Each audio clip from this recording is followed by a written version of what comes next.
All right, here's the situation. You're playing doubles or singles pickleball. You're up at the line. Your opponent's at a high ball, and you think, oh yeah, I'm going to smash this ball. Or at least that's what you'd like to do, right? You'd like to hit a smash. That's why you're up at the net.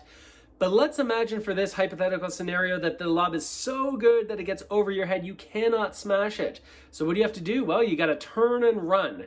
Now, when you get to that ball, you could do something sensible, like get beside it and hit a forehand drop or a drive. Maybe you hit a backhand drop or drive. Maybe you even lob the ball back, but you put the ball back in play with kind of a normal sort of pickleball shot. Well, why would you want to do something sensible like that when you could do something really cool instead? And I'm here today to teach you about 2 ways to handle this situation while looking awesome.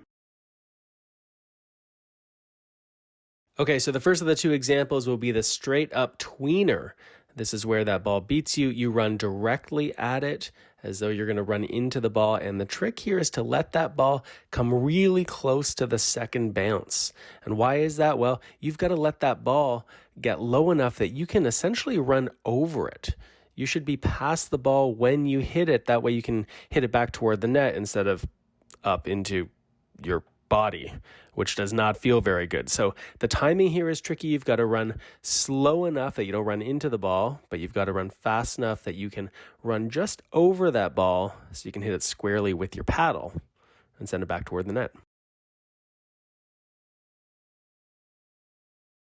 The second option when you get beat by a lob, assuming you want to look cool, is a variation on the tweener.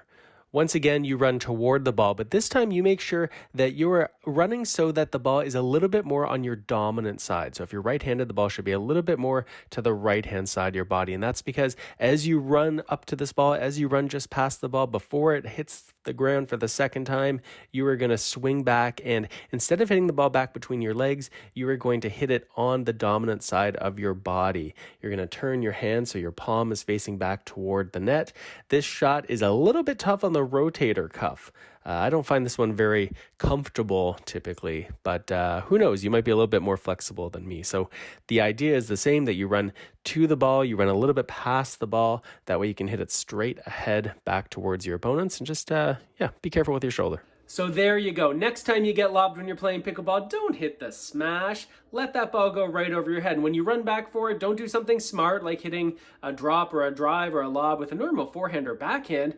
Do something awesome. Do something memorable. You'll probably lose the point, maybe even hurt yourself, but at least you'll look good doing it.